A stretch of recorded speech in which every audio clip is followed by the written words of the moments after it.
안녕하십니까. 사회적 이슈와 인권, 교육 공동체 주간 12월 7일 첫 번째 시간 수업입니다. 12월 7일 첫 번째 시간 수업의 주제는 제4장 간통죄와 성적인 자기결정권 그리고 5장 로또와 도박할 권리입니다. 교재 연구가 끝나면은 간통죄가 폐지된 이후에 어떤 사회적 변화가 발생했는지 자료를 통해서 확인해 보도록 하겠습니다.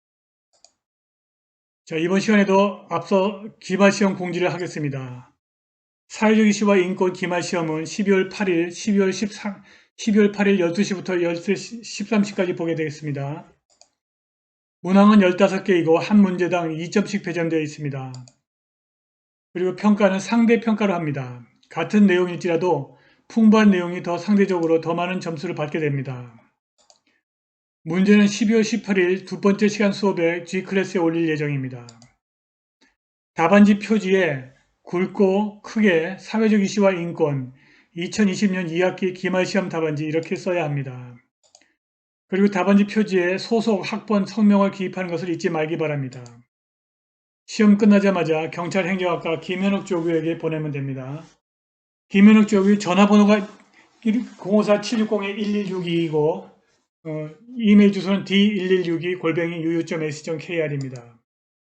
1시간 늦을 때마다 1점씩 감점하겠습니다. 자, 수업 들어가겠습니다. 4장 간통죄와 성적인 자기결정권입니다. 여러분도 지금 우리나라에서 간통죄가 폐지된 지 꽤 오래됐습니다.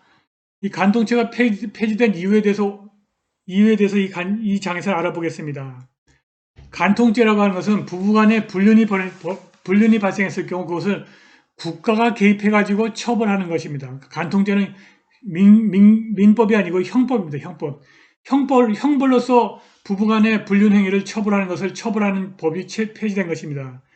그렇다고 해서 부부간의 불륜이 불법이 아니다. 그렇게 말할 수 없는 것입니다. 오케이. 73쪽입니다. 73쪽. 73쪽 좀 읽어보겠습니다.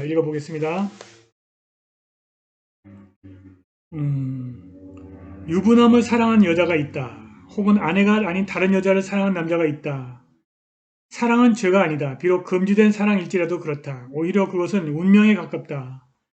죽음보다 강한 운명적 사랑을 벌하는 것보다 차라리 살아있는 것을 죄라고 말하라. 누가 누구의 죄를 탓할 것인가? 너 가운데 죄 없는 자가 먼저 돌로 쳐라. 수십 년 동안 외도 바람 피우기를 밥 먹듯이 하는 남편을 바라보면서 사는 여자가 있다. 이 여자는 남편에게 두들겨 맞기도 한다. 이 악마를 감옥에 쳐넣고 싶지만 그가 감옥에 가는 순간 자신의 삶도 산산조각 날 것 같은 두려움이 급습한다. 이것도 운명일 수 있다. 플레이보이를 만난 비슷한 처지의 친구들은 이혼을 하며 큰 재산을 벌었다. 악마를 감옥에 집어넣는 것보다 악마와 타협하는 것이 돈이 된다는 친구의 말이 뒤통수를 때린다. 오늘날 우리는 두 여자의 운명에 관해서 이야기해 보도록 한다. 바람둥이 남편을 참으며 살 것인가 아니면 감옥에 보낼 것인가. 이것도 저것도 아니면 그냥 이혼해주고 위자료를 많이 챙길 것인가. 간통에 관한 논쟁은 간통한 자의 사랑을 정당화하기 위한 것만은 아니다. 오히려 그것은 간통한 자의 아내 혹은 남편이 걸어가야 할 희망의 길을 제시하기 위한 것이기도 하다. 그 길이 무엇인지 알아보도록 하자. 자, 간통죄가 이거 넘어가겠습니다.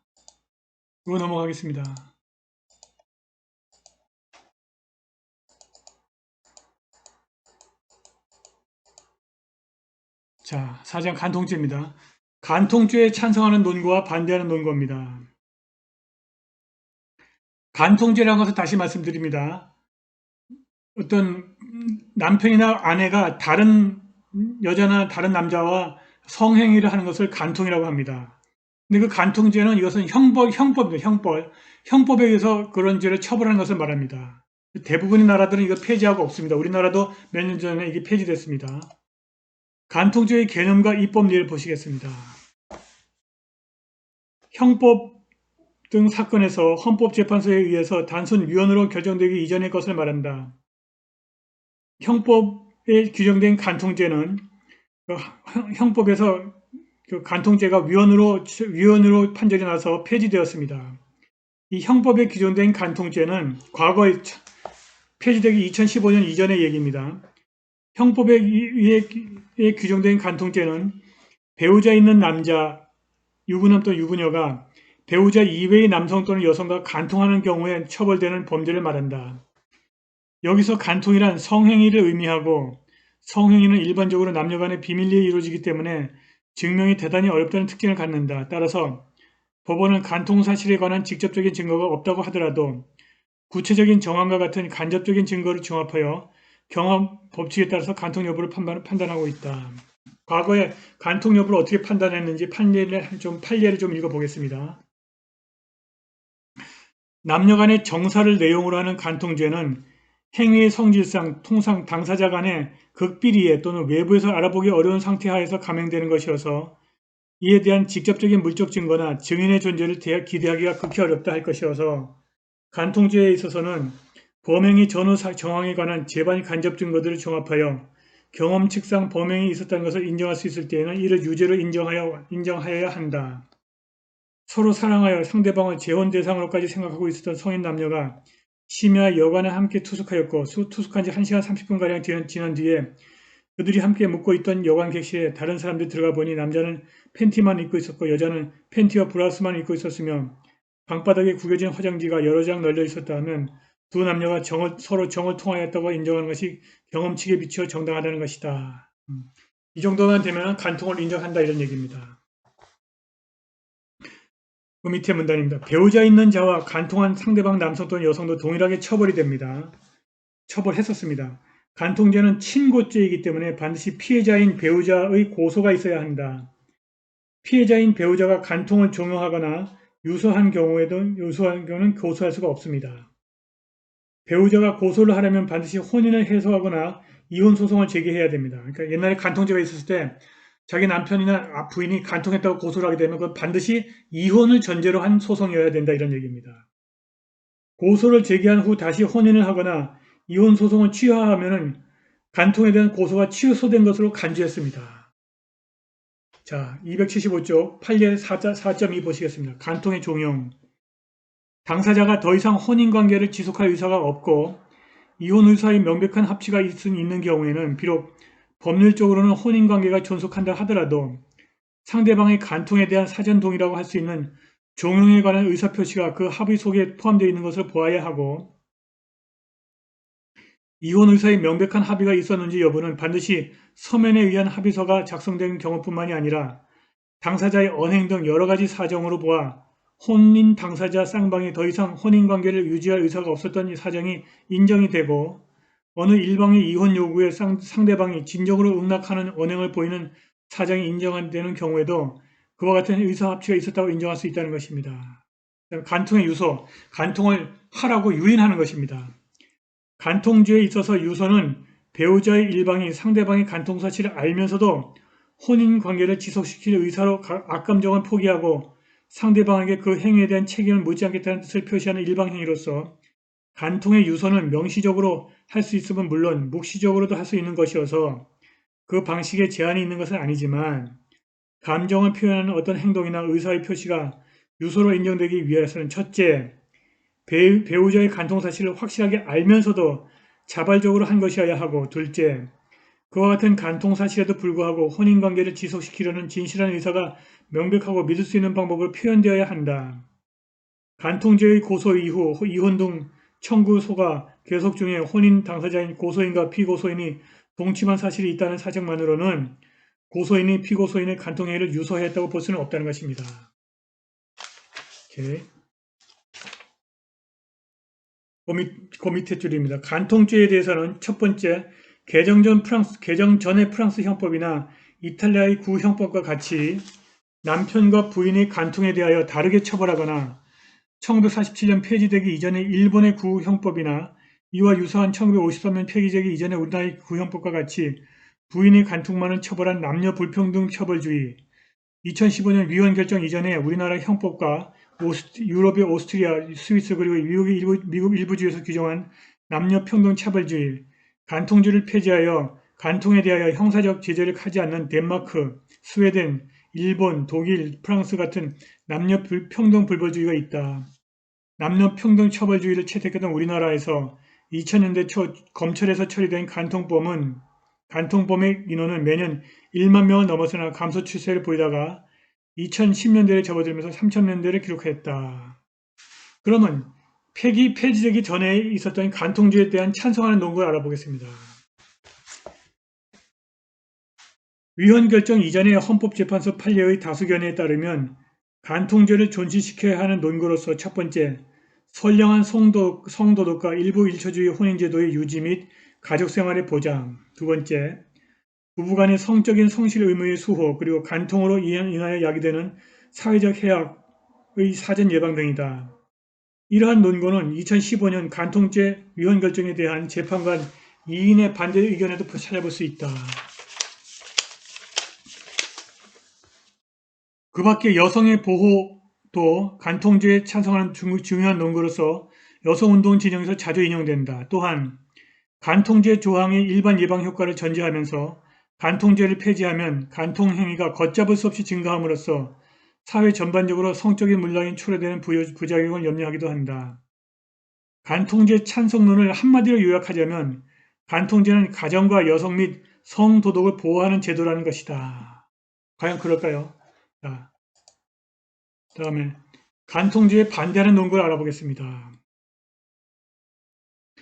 이와는 달리 간통죄의 위헌성을 주장하는 견해의 논거는 간통죄에 대해서 징역형 이외에 달리 선택의 여지를 없게 하는 응보적인 대응의 형벌제도다. 그리고 선량한 풍속을 해하는 다른 범죄보다 강력한 처벌의 규정이 있다.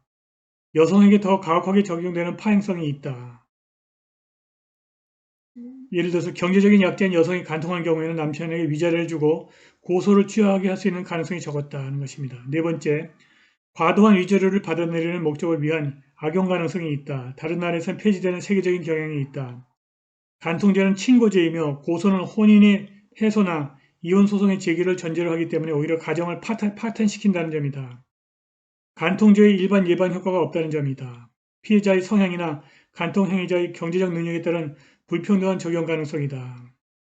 간통죄 반대론을 정리하자면 간통죄는 가정이나 여성 또는 성도덕을 보호하지도 못하면서 악용 가능성만 대단히 큰 제도라는 것이다. 그러면 간통죄에서 어떤 인권이 문제가 되는지 알아보겠습니다. 간통죄의 성립은 성행위와 연결되기 때문에 간통죄에서 문제가 되는 인권은 성적인 자기결정권, 즉 성행위의 여부와 성행위의 상대방 등을 스스로 결정할 수 있는 자유를 말한다. 헌법재판소의 판례에서 나타난 것처럼 성적 자기결정권은 자기 운명 결정권을 매개로 도출되기도 한다는 것입니다. 자, 그러면 이러한 성적 자기결정권의 헌법적인 근거를 좀 알아보겠습니다. 성행위에 관한 자유로운 결정권도 인권의 특성에 비추어 인권에 속한다. 하지만 성적인 자기결정권은 헌법에 명시되어 있지 않습니다. 그렇다면 이미 앞에서 살펴본 생명권과 같이 이러한 권리도 우선적으로는 헌법 37조 제1항에서 도출되는 열거되지 않은 권리에 속한다. 한편 헌법은 행복추구권을 규정하고 있는데 이러한 권리는 헌법 전체의 체계에 비추어 볼 때 일반적인 자유권을 해석되는 것이 바람직하다. 왜냐하면 헌법 제10조 제1문 전단의 인간의 존엄성과 가치에 관한 기본권은 모든 기본권의 이념적인 출발이고 이러한 기본권을 근거로 자유권과 평등권이 도출되는데 헌법 제11조에 평등권이 규정되어 있기 때문에 체계적 위치상 행복추구권은 일반적인 자유권을 의미할 수 있다. 게다가 행복추구권이라고 하는 기본의 개념상으로도 자신의 가치관에 따라 자유롭게 행복을 추구할 수 있는 권리를 뜻하기 때문에 행복추구권을 일반적인 자유권으로도 해석할 수 있다.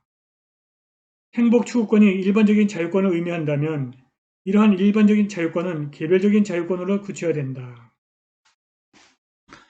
헌법은 일반적인 자유권을 구체화하는 개별적인 자유권으로서 양심의 자유, 종교의 자유, 학문의 자유, 예술의 자유, 거주 이전의 자유, 직업의 자유, 언론 출판의 자유 등을 명시적으로 규정하고 있다. 이러한 열거된 개별적 기본권과 함께 헌법 제37조 1항에 근거하여 열거되지 않은 개별적인 기본권이 보장된다.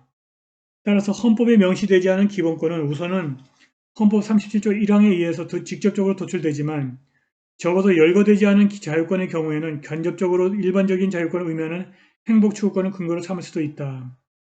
결론적으로 성적인 자기결정권도 열거되지 않은 개별적 기본권으로서 헌법 제37조 1항을 직접적인 근거로 들면서 헌법 제10조의 행복추구권을 간접적인 근거로 하여 도출할 수 있다는 것입니다. 그러니까 성적인 자기결정권이 도출할 수 있는 근거는 헌법 제37조 1항과 헌법 제10조 행복추구권이다 이런 얘기입니다. 이렇게 열거되지 않은 권리인 성적인 자기결정권은 혼인빙자 간음죄나 동성동본 금혼죄에서도 등장한다. 왜냐하면 혼인빙자 간음죄는 성행위의 여부와 상대방을 자유롭게 결정할 수 있는 자유를 제한하고 동성동본 금혼죄도 결혼을 전제로 하는 성행위 여부와 상대방을 자유롭게 결정할 수 있는 자유를 제한하기 때문이다. 그러면 혼인빙자 간음죄와 동성동본 금혼죄에 관한 판례를 한번 좀 읽어보겠습니다. 먼저 혼인빙자 간음죄에 대한 판례입니다. 헌법재판소 판례입니다. 이 사건 법률 조항의 경우 입법 조건의 정당성이 인정되지 않는다. 첫째, 남성이 위력이나 폭력 등 해악의 방법을 수반하지 않고 여성을 애정행위의 상대방으로 선택하는 문제는 그 행위의 성질상 국가의 개입이 자제되어야 할 사적인 내밀한 영역인데다가 또 그 속성상 과장이 수반되기 마련이어서 우리의 형법이 혼전 성관계를 처벌 대상으로 하지 않고 있으므로 혼전 성관계의 과정에서 이루어지는 통상적인 유도행위 또한 처벌해야 할 이유가 없다. 그러니까 혼인빙자 간음죄는 위헌이다 이런 얘기입니다. 다음 여성이 혼전 성관계를 요구하는 상대방의 남자와 성관계를 가질 것인가 여부를 스스로 결정한 후 자신의 결정이 착오에 의한 것이라고 주장하면서 상대방 남성의 처벌을 요구하는 것은 여성 스스로가 자신의 성적 자기결정권을 부인하는 행위이다. 또한 혼인빙자 간음죄가 다수의 남성과 성관계를 맺는 여성의 일체를 음행의 상습 있는 부녀로 낙인찍어 보호의 대상에서 제외시키고 보호 대상을 음행의 상습 없는 부녀로 한정함으로써 여성에 대한 남성 우월적인 정죄관념에 기초한 가부장적 도덕주의적 성 이데올로기를 강요하는 셈이 된다. 결국 이 사건의 법률 조항, 그러니까 혼인빙자 간음죄는 남녀 평등의 사회를 지향하고 실현해야 할 국가의 헌법적인 의무에 반하는 것이자 여성을 유아시함으로써 여성을 보호한다는 미명 아래 사실상 국가 스스로가 여성의 성적 자기결정권을 부인하는 것이 되므로 이 사건 법률 조항이 보호하고자 하는 여성의 성적 자기결정권은 여성의 존엄과 가치에 역행하는 것이다. 결혼과 성에 관한 국민의 법의식에 많은 변화가 생겨나 여성의 착오에 의한 혼전 성관계를 형사 법률이 적극적으로 보호해야 할 필요성은 이미 미미해졌고 성인이 어떤 종류의 성행위와 사랑을 하건 그것은 원칙적으로 개인의 자유 영역에 속하고 다만 그것이 외부에 표출되어 명백히 사회에 해악을 끼칠 때에만 법률이 이를 규제하면 충분하며 사생활에 대한 비범죄화 경향이 현대 형법의 추세이고 세계적으로도 혼인빙자 간음죄를 폐지해가는 추세이며 일본, 독일, 프랑스 등에도 혼인빙자 간음죄에 관한 처벌 규정이 없는 점, 기타 국가 형벌로서의 처단 기능의 약화, 형사처벌로서 인한 부작용 대도 점 등을 고려한다면 그 목적을 달성하기 위하여 혼인빙자 간음 행위를 형사처벌하는 것은 수단의 적절성과 피해의 최소성을 갖추지 못하였다. 이 사건 법률 조항은 개인의 내밀한 성생활의 영역을 형사처벌의 대상으로 삼음으로써 남성의 성적인 자기결정권과 사생활의 비밀과 자유라고 하는 기본권을 지나치게 제한하는 것인 반면에 이로 인하여 추구되는 공익은 오늘날 보호의 실효성이 현격히 제한된 음행의 상습 없는 부녀들만의 성행위 동기의 착오의 보호로서 그것이 침해되는 기본권보다는 중대하다고 볼 수 없기 때문에 법익의 균형성도 상실하였다.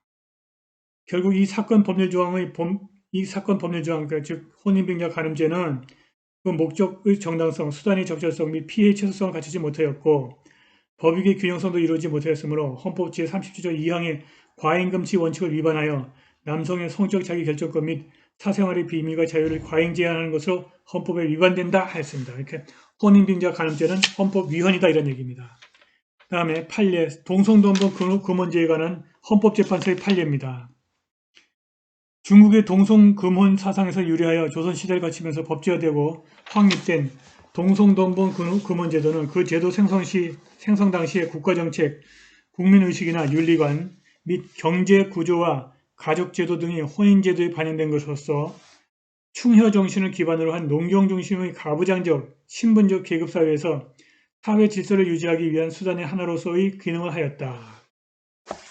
그러나 자유와 평등을 근본 이념으로 하고 남녀 평등의 관념이 정착되었으며 경제적으로 고도로 발달한 산업사회인 현대의 자유민주주의 사회에서 동성동본 금원을 규정한 민법 제809조 1항은 이제 사회적 타당성 내지 합리성을 상실하고 있음과 아울러 인간으로서의 존엄과 가치 및 행복 추구권을 규정하는 헌법 이념 및 개인의 존엄과 양성의 평등에 기초한 혼인과 가족생활의 성립 유지라고 하는 헌법 규정에 정면으로 배치될 뿐만이 아니라 남계의 혈족에서만 한정하여 성별에 의한 차별을 함으로써 헌법상의 평등 원칙도 위반되며 또한 그 입법 목적이 이제는 혼인에 관한 국민의 자유와 권리를 제한할 사회 질서나 공공복리에 해당될 수 없다는 점에서 헌법 제37조 2항에 위반된다 할 것이다. 그러니까 동성동본 금원제도 위헌 판결이 났다 이런 얘기입니다. 그 다음에 두 번째, 성적인 자기결정권의 제한 가능성. 성적인 자기결정권을 어떻게 제한할 수 있느냐 알아보겠습니다. 그렇다면 성적인 자기결정권도 앞에서 설명한 절대적 기본권이 아니기 때문에 제한될 수가 있습니다. 무엇보다도 현행 헌법에 따르면 모든 자유와 권리는 제한될 수 있기 때문이다. 여기서 제한될 수 있는 자유와 권리는 헌법에 명시되어 열거된 자유와 권리일 뿐만이 아니라 헌법에 명시되거나 열거되지 않은 자유와 권리도 포함되기 때문에 열거되지 않은 개별적 기본권에 해당하는 성적인 자기결정권도 제한될 수 있다. 법률에 따라서 성매매에 의한 성행위가 금지되는 것이 대표적인 예에 해당이 된다고 하는 것입니다. 다음에 성적인 자기결정권에 대한 제한의 정당화 보시겠습니다. 성적인 자기결정권을 제한할 때 어떤 문제가 생기느냐. 제일 큰 문제가 논증부담의 문제입니다. 성적 자기결정권을 제한할 수는 있지만 그 제한을 정당화할 수 있는 합리적인 논거가 존재하는 경우에만 확정적으로 제한할 수 있습니다. 앞에서 살펴본 것처럼 간통죄를 찬성하는 논거들은 개인의 자기결정권보다는 가족이라고 하는 공동체의 가치에 더 중요한 비중을 두고 있습니다. 반면에 간통죄를 반대하는 논거들은 가족 공동체의 가치보다는 개인의 자기결정권에 더 중요한 비중을 두고 있습니다. 이러한 맥락에서 원칙적으로 간통죄에 대해서는 찬성하는 쪽에 논증부담을 지우는 것이 맞습니다. 다시 말해서 간통죄에 대한 찬성의 논거가 불충분한 경우에는 간통죄는 정당성을 상실한다는 것입니다. 그러나 간통죄에 대한 논의는 폐지를 주장하는 쪽에서 논증부담을 지는 방향에서 진행되고 있습니다. 이런 점에서 우선 간통죄에 대한 논의의 방향은 수정되어야 할 것입니다. 자, 간통죄의 일반 예방 효과에 대해서 알아보겠습니다. 과연 간통죄가 간통을 억제하는 일반 예방 효과가 있는지 알아보겠습니다.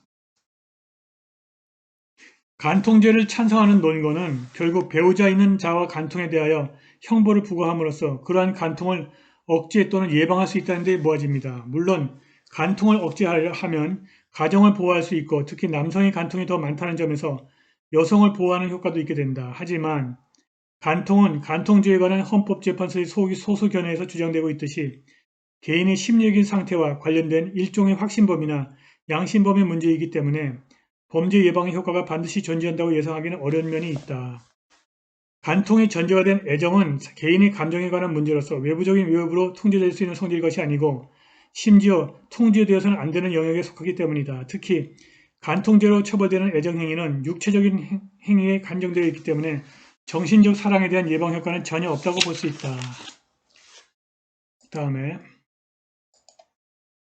다양한 제도적인 문제점 알아보겠습니다. 간통에 관련된 다양한 제도적인 문제점에 대해서 알아보겠습니다. 설령 간통죄의 예방 효과가 있다고 하더라도 혼인의 해소나 이혼 소송의 제기를 전제로 하는 피해자의 고소는 가정을 보호하기보다는 오히려 가정의 해체를 촉진하는 역할을 하고 있다. 간통죄로 남편이나 아내를 걸라 그러면 아내가 남편을 고소하거나 남편이 아내를 고소할 경우에는 그 고소는 반드시 이혼을 전제로 한 고소이기 때문에 간통죄가 오히려 가정을 파괴한다는 뜻입니다. 또한 어떠한 범죄를 규정해도 악용 가능성이 있지만 간통죄만큼 악용될 가능성이 큰 범죄는 없다.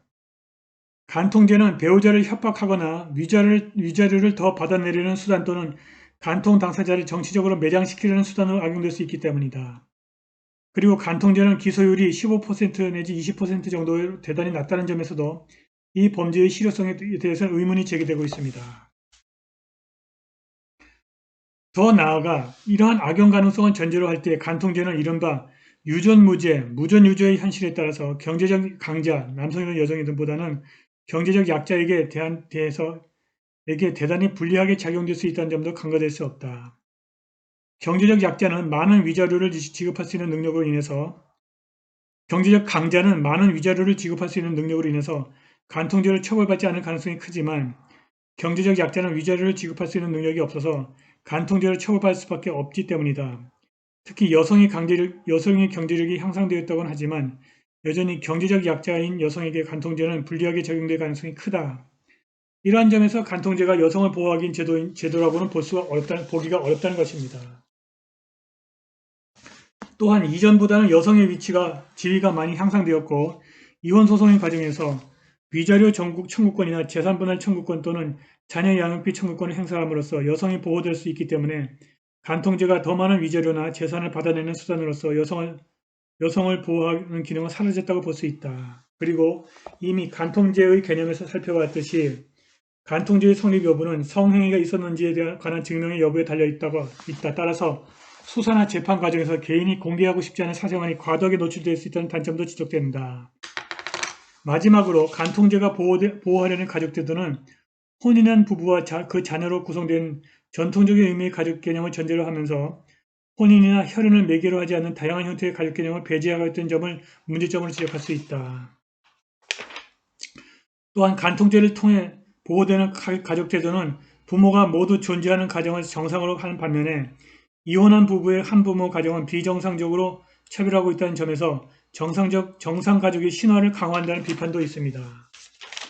자, 그래서 네 번째, 간통죄에 관한 논쟁의 올바른 이해를 위하여 간통죄에 대한 논쟁을 어떻게 이해하면 좋을지 한번 살펴보겠습니다.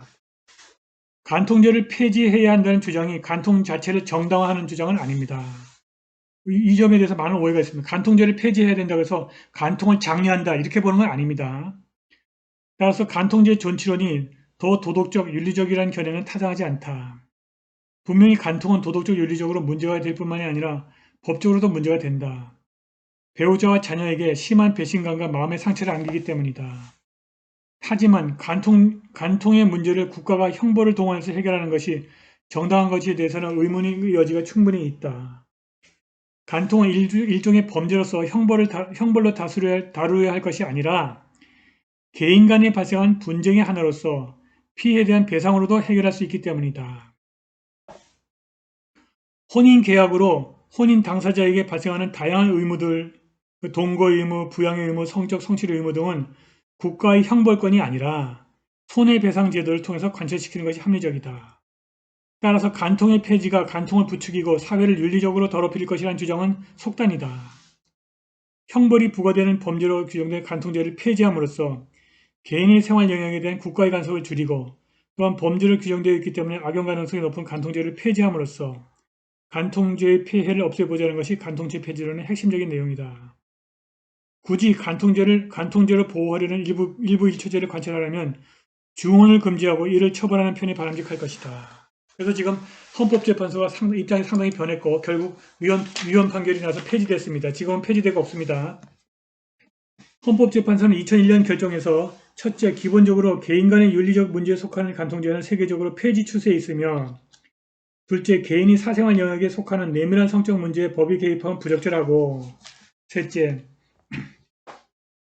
협박이나 위자료를 받아내기 위한 수단으로 악용되는 경우가 많으며 넷째, 수사나 재판 과정에서 대부분 고소 취소가 되어 국가 형벌로서의 처단 기능이 약화되었을 뿐만이 아니라 다섯째, 형사 정책적으로 보더라도 형벌의 억지 효과나 재사회 효과는 거의 없고 여섯째, 가정이나 여성 보호를 위한 실효성도 의문이라는 점 등과 관련해서 우리의 법의식의 흐름과의 면밀한 검토를 통해서 앞으로 간통죄의 폐지 여부에 대한 진지한 접근을 입법자에게 요구함으로써 간통죄에 대한 전향적인 태도를 요청하고 있다.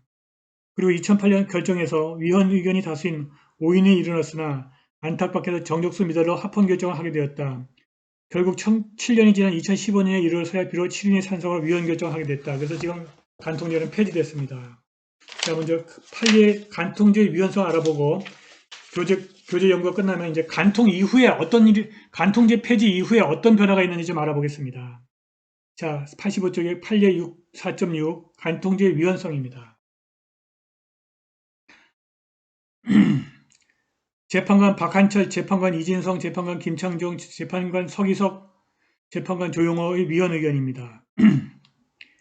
사회 구조 및 결혼과 성에 관한 국민의 의식이 변화하고 성적인 자기결정권을 보다 중요시하는 인식이 확산됨에 따라서 간통행위를 국가가 형벌로 다스리는 것이 적정한 것인지에 대해서는 이제 더 이상 국민의 인식이 일치한다고 보기 어렵고, 비록 비도덕적인 행위라고 할지라도 본질적으로 개인의 사생활에 속하고 사회에 끼치는 해악이 그다지 크지 않거나 구체적 법익에 대한 명백한 침해가 없는 경우에는 국가 권력이 개입해서는 안 된다는 것이 현대 형법의 추세여서 전 세계적으로는 간통죄가 폐지되고 있다.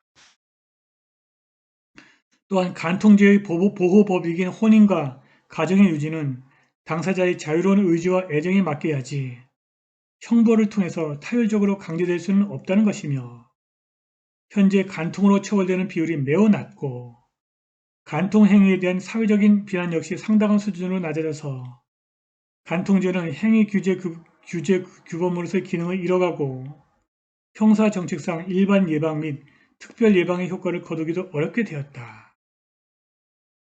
부부간 정조 의무 및 여성 배우자의 보호는 간통한 배우자를 상대로 한 재판상 이혼 청구, 손해배상 청구 등 민사상의 제도에 의해서 보다 효과적으로 달성될 수 있고, 오히려 간통죄가 유책의 정도가 훨씬 큰 배우자의 이혼 수단으로 이용되거나 일시 탈선한 가정주부 등을 공갈하는 수단으로 악용되고 있기도 하다.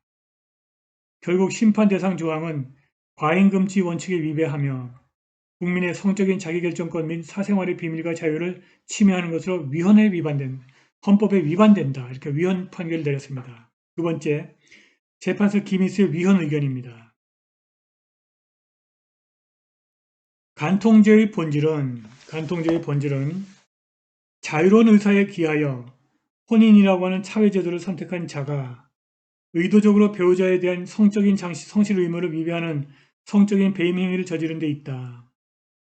혼인 생활을 영위하고 있는 간통행위자 및 배우자에 있는 상간자에 대한 형사처벌은 부부간의 성적인 성실 의무에 기초한 혼인제도에 내포되어 있는 사회윤리적 기본질서를 최소한도로 보호하려는 정당한 목적 하에 이루어지는 것으로서 개인의 성적인 자기결정권에 대한 과도한 제한이라고 하기 어렵다. 그러나 사실상 혼인관계의 회복이 불가능한 파탄 상태로 인해서 배우자에 대한 성적인 성실 의무를 더 이상 부담하지 아니하는 간통행위자나 미혼인 상간자의 상간행위와 같이 비난 가능성 내지 반사회성이 없는 경우도 있다.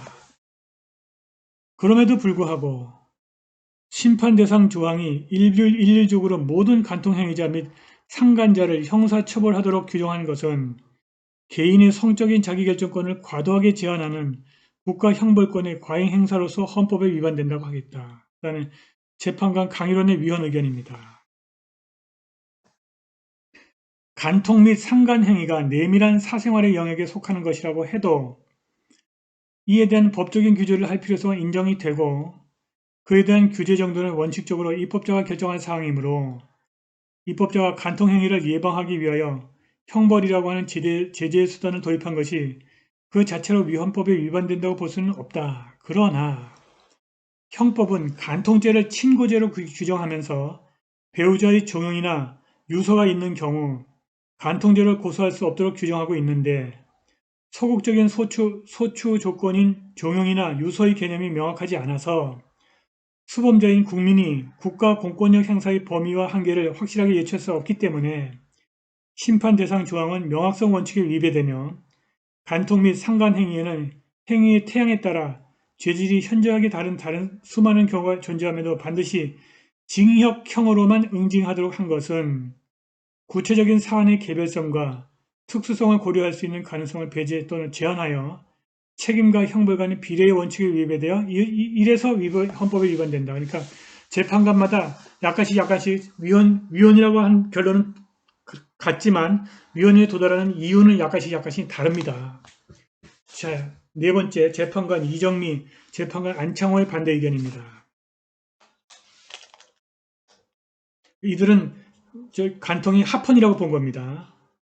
간통은 일부 일처제에 기초한 혼인이라고 하는 사회적 제도를 훼손하고 가족 공동체 유지, 보호에 파괴적인 영향을 미치는 행위라는 점에서 개인의 성적 자기결정권이 보호 영역에 포함된다고 보기 어렵다.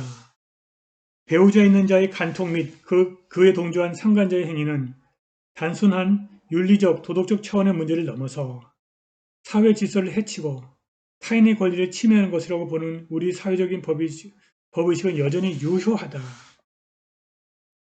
특히 간통죄의 폐지는 우리 사회 전반에서 성도덕 의식의 하향화를 가져오고 성도덕의 문란을 초래할 수 있으며 그 결과 혼인과 가족 공동체의 해체를 촉진시킬 수 있다는 점에서 간통죄를 형사처벌하도록 한 입법자의 판단이 자의적인 것이라고 보기는 어렵다.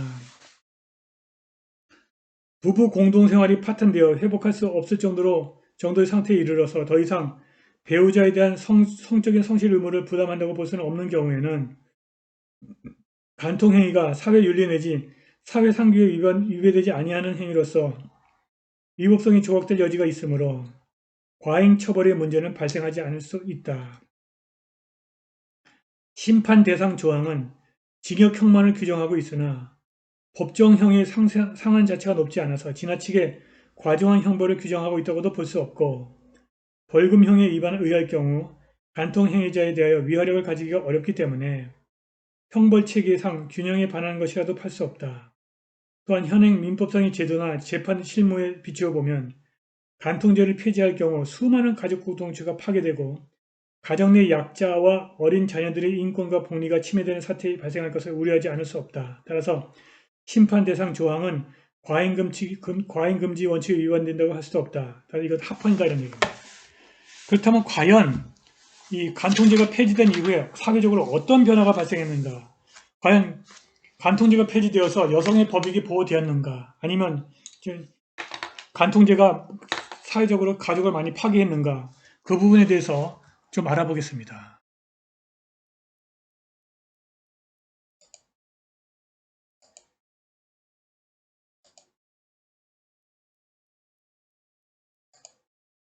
자, 간통죄 폐지 이후 보시겠습니다. 자, 여성조선입니다. 간통죄 폐지 이후 증거는 쉽게 책임은 다하니 지난 2월 26일 헌법재판소가 국가가 법률로 간통을 처벌하는 것을 국민의 기본권을 침해하는 것으로 위헌이라는 판결을 내림으로써 오랜 기간 존폐 논란을 이어왔던 간통죄가 결국 폐지되었다. 인권과 법률, 각자의 생활과 가치관에 따라서 간통죄 폐지에 대한 다양한 의견이 있지만 누구보다도 직간접적으로 간통죄 폐지의 영향을 받을 수밖에 없는 주부들은 특히 민감한 반응을 보이고 있다. 내 남편의 불륜 사실을 알게 되면 이제 어떻게 해야 하는가? 간통죄 폐지된 주부들의 속내와 헌재 판결 이후 판도가 달라진 이혼 소송에 대한 전문 변호사의 의견을 들어본다. 간통죄 폐지에 대한 주부의 생각은 어떤가? 너희들 내가 간통죄를 고소해서 콩밥 처먹게 할 거야. 불륜과 이혼을 소재로 한 숱한 막장 드라마 속에서 심심찮게 보여왔던 이런 장면을 이제는 볼 수 없게 됐다. 간통죄 자체가 더 이상은 법률로 처벌할 수 없는 영역이 되었기 때문이다. 헌법재판소의 위헌 판결로 배우자가 있는 사람이 간통한 경우 2년 이하의 징역에 처하도록 규정했던 형법 제241조는 제정 사지 62년 만에 효력을 잃게 된 상황. 이에 대해서 법률 전문가 대다수가 성적인 자기결정권을 존중하고 가정생활에 대한 형벌 과잉을 해소했다는 점에서 긍정적이라는 반응을 보이고 있는데 반해서 많은 국민들이 간통죄 폐지에 따른 부작용을 우려하고 있는 것도 사실이다. 간통죄 폐지가 사실상 불륜 조장이라고 하는 결과를 불러올 것이라는 원칙의 의견이 적지 않다. 그렇다면 간통죄 폐지한 주부의 생각 어떨까 알아보겠습니다. 법은 잘 몰라도 부부 생활은 좀 안다는 주부들이 간통죄 폐지에 대한 솔직한 의견을 가감없이 쏟아냈다. 불륜 커플만 시드는 거죠. 이혼 부부가 늘어날 듯. 김현아라는 사람입니다. 불륜에 대한 최소한의 경고장치가 사라진 것 같다. 얼마 전 전 친구가 찾아와서 남편이 바람난 것 같다면서 우는데 정말 안타까웠다. 이런 상황에서 간통죄 폐지는 사실상 불륜의 면죄부를 준 것이다. 이제 불륜을 저지르고도 당당히 이혼을 요구할 수 있게 되었으니 불륜 커플은 더 뻔뻔해지겠다. 아이나 기르고 빠듯한 생활비로 살림하느라 제 한 몸 꾸밀 여력조차 없는 주부들은 그저 당할 수밖에 없었을 것이고 더 이상 가정을 지키는데 무슨 의미가 있는지 모르겠다. 산악회 회원들 중에 불륜 커플이 적지 않다. 이 산악회, 진짜 산악회 불륜 커플 무지하게 많습니다. 겉으로 드러내지 않지만 은근히 간통죄 폐지를 반기는 것 같다. 간통죄 때문에 결혼 생활 유지했던 부부들도 이혼하게 될 것 같아 걱정스러웠다. 우리처럼 자녀가 성장한 중년 부부들은 공적인 취미 생활이 없다면 각자 생활 패턴이 달라 친밀도가 낮을 수밖에 없다. 그나마 법적인 부부관계가 결혼 생활 유지하기 하는 핵심이었고 간통죄가 불륜과 이혼을 막아주는 최후의 보루였을 텐데 이제 간통죄가 폐지되었으니 서로 자유롭게 다른 사람 만나고 하다 보면 자연히 이혼 부부도 늘어날 것이다. 이런 얘기입니다. 그런데 또 거기다 반대로 다른 생각을 가지고 있는 사람도 있습니다. 간통죄는 있으나 마나한 법이었다. 차라리 민사 책임을 강화하는 게 낫다. 이런 얘기입니다. 어차피 있으나 마나한 법이었다. 간통죄가 있든 없든 불륜은 개인의 의지에 달린 거다.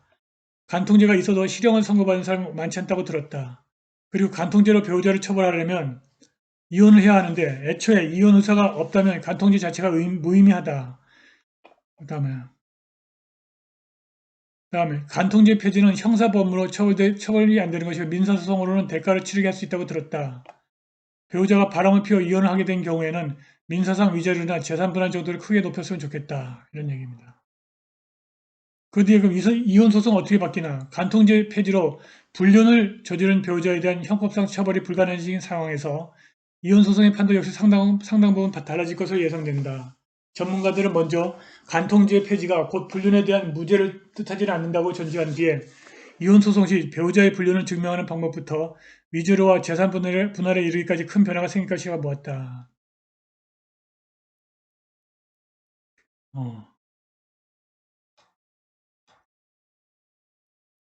자, 보시겠습니다. 간통죄 폐지가 세상을 바꾼다.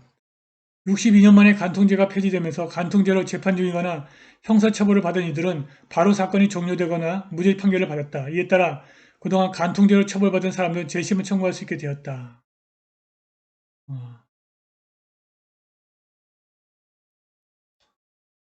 자, 간통죄 폐지 뜻밖의 수혜주와 성균관 유교의 일침입니다. 오랜 논의 끝에 간통죄가 폐지되던 날 언론 매체를 비롯한 각종 인터넷 커뮤니티에서는 다양한 의견이 쏟아졌고 주식시장에서는 뜻밖의 수혜주도 탄생했다. 불륜에서 연상하기 쉬운 성인용품을 비롯해서 등산용품, 캠핑용품, 여행사, 피임약 제조업체 등 주가가 급속도로 오른 것이다. 다음에 이 정도로 하고 다른 거 보시겠습니다.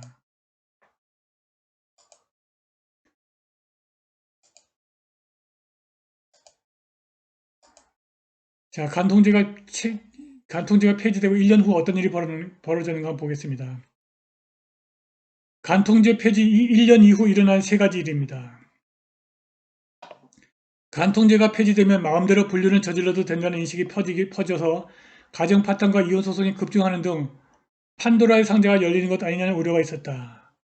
간통죄 고수를 주장하는 쪽에서는 이런 위험을 크게 내세워서 가정의 울타리를 보호하는 것이 성적인 자기결정권보다 존중보다 더 중요한 가치라고 주장하기도 했다. 하지만 지난 1년 동안 겉으로 드러난 현상만 보면 간통죄 폐지로 크게 달라진 것은 없다는 것이 법조계의 중론이다. 특히 지난해 이 헌법재판소가 간통죄 위헌 결정을 내렸지만 대법원은 혼인 파탄에 잘못이 있는 배우자는 이혼을 청구할 수 없다는 기존 유책주의 입장을 고수하는 판결을 내렸다. 이혼 요건이 완화되지 않은 탓에 이혼 소송 추이에는 별 변화가 없는 것으로 분석됐다. 첫 번째, 이혼 소송과 협의위원이 오히려 줄어들었다는 것입니다. 대법원에 따르면 지난해 연간 새로 접수된 이혼 소송은 39,372건으로 전년도에 41,050건에 비해서 4.0% 감소했습니다. 지난해 1월 3,168건이었던 소송 건수는 2월 달에 2,540건으로 크게 줄었다가 그달 26일 간통죄 위헌 결정이 나온 이후에는 3월에는 3,540건으로 크게 치솟았다. 그러나 5월 달에 3,050건으로 줄었고 월 평균 3,280건은 그렇게 해서 전년보다는 줄어들었다. 재판은 통하지 않고 당사자들끼리 이혼을 협의해서 신고만 하는 협의이혼 역시 소폭 줄었다. 지난해 10만 9,395건으로 전년에 11만 3,388건에 비해서 3.5% 감소했다. 간통죄가 폐지된 이후에도 전국에서 가정이 파탄돼 협의이혼을 하거나 이혼소송을 내는 일이 늘지 않았다는 얘기다. 간통죄 폐지로 인해서 가정이 파탄되는 경우가 증가하지 않았다는 얘기입니다. 이혼의 원인에는 배우자의 불륜 외에도 성격 차이, 경제 문제 등 여러 가지 사유가 있었으므로 간통죄 폐지와 관련해서 어떤 결론을 섣불리 내리긴 어렵다. 하지만 간통죄가 되면 기혼자들이 불륜을 쉽게 저질러서 가정이 파탄되는 일이 늘어날 것이라는 예상이 빗나갔다고 할 수 있다. 그런데 1년밖에 안 되기 때문에 이것은 성급한 결론일 수 있습니다. 이는 이혼 소송 시장에서 영업하는 이혼 전문 변호사들의 얘기와도 다르지 않다. 양소영 변호사는 간통죄 폐지 때문에 이혼이 증가한다는 것은 피부로 못 느끼겠다며 간통죄 폐지 이후 대법원에서 이혼 유책주의나 파탄주의냐 판결이 나오기 전에 이혼 소송이 조금 늘어난 적은 있었는데 그 뒤에는 별다른 변화가 없었다고 합니다. 이현권 변호사도 사실 간통죄가 폐지되기 전에도 명목만 남아있었을 뿐 사문화해온 상황이어서 위헌 결정의 영향이 크지 않았던 것 같다. 예전에는 간통죄로 구속되기도 하고 큰 범죄로 취급을 했지만 폐지 직전에는 혐의 적용도 엄격하고 처벌도 완화된 상태였다. 간통죄가 무서워서 바람을 못 피우는 게 아니었다는 것입니다. 그런데 간통죄 폐지로 죄책감이 사라졌다고 합니다. 이혼 전문 변호사들은 간통죄 폐지로 불륜 행위가 늘었다고는 할 수 없지만 죄라는 인식이 사라져서 불륜으로 배우자를 배신하고도 죄책감을 느끼지 않고 뻔뻔하게 구는 이들이 많아졌다고 전했다. 혼인서약에는 정조 의무가 포함되어 있으며 법적으로도 불륜은 배우자로서의 의무를 위반한 불법 행위로서 규정돼 상대방이 입은 손해를 배상할 만한 민사 책임지게 돼 있다. 법원은 기혼자의 불륜을 저지른 상대방 역시 상대 배우자의 권리를 침해해서 불법 행위를 저지른 것으로 보고 배상 책임을 지운다. 법적인 규제가 아니더라도 불륜은 배우자의 애정과 신뢰를 저버리는 행위여서 도덕적으로 비난을 받을 일이다. 그럼에도 간통죄 폐지를 불륜의 면죄부로 생각하는 일도 적지 않다는 것이다.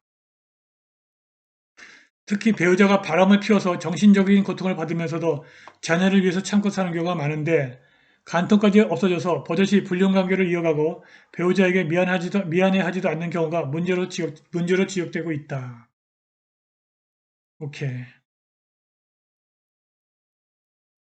그다음에 특히 배우자가 바람을 피워서 가정법률 3상소의 조경의 법률구조부장은 배우자가 대놓고 외도를 하면서 해보려면 해봐라. 간통죄도 없어졌다고 오히려 큰소리 친다고 괴로움을 토로하는 상담자들이 눈에 띈다면서 이런 경우 보호장치가 전혀 없다는 하소연이 많다고 한다. 이처럼 혼인관계 파탄까지는 원하지 않는 사람들이 불륜을 저지르거나 일회성 성매매를 통해서 배우자 몰래 혼외 성관계를 갖는 현상은 여전하거나 오히려 늘어날 경우가 있다는 주장이다. 세 번째, 결국 파탄주의 이행 전망입니다. 그러니까 결국 간통죄가 폐지돼가지고 가정이 파탄되는 경우가 많아질 것이라 장기적으로는 그럴 것이라는 전망입니다. 헌재의 간통죄 위헌 결정 뒤 6개월 만에 대법원이 내린 이혼 소송의 유책주의 결론은 바람을 피운 배우자가 적반하장격으로 먼저 이혼을 청구하지 못하도록 했다. 형사처벌도 없어진 마당에 불륜을 저지른 이들이 쉽게 가정을 깨는 상황에 속출해서 결혼제도의 안정성을 흔드는 결과가 벌어지지 않도록 균형을 맞춘 판결로 해석됐다. 이에 따라 향후 수년간은 불륜 등 혼인 파트너의 책임이 있는 배우자의 이혼 청구는 허용되지 않아 결혼 이혼 풍조에 큰 변화가 없을 것으로 보인다. 그러나 대법원이 작년 판결로에서 전체 대법관 13명 중 7명만 유책주의에 손을 들어줬고 다른 6명은 이에 동의하지 않았다. 책임 유무를 가리는 것보다는 혼인이 파탄된 상황이 더 중시돼야 한다는 의견도 팽팽하게 맞섰다.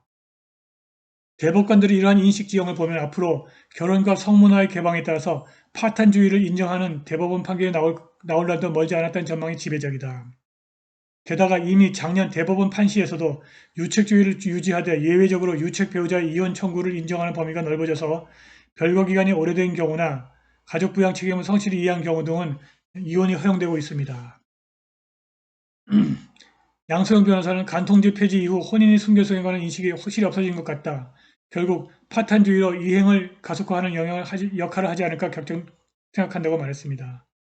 혼인이 전통적으로 집안끼리 결합이라는 측면이 커서 서로 의무가 더 강조됐다면 앞으로는 서구 사회처럼 좀 더 개인의 문제로 가게 될 가능성이 높다고 합니다. 그는 혼인을 당사자 사이의 애정에 기초한 관계로 보면 한쪽이 바람을 피워서 관계에 금이 가는 상황도 가해자 피해자 관계보다는 그저 애정이 깨진 것으로 보게 될 것이라고 했습니다. 오케이, 오늘 수업은 여기까지 하겠습니다.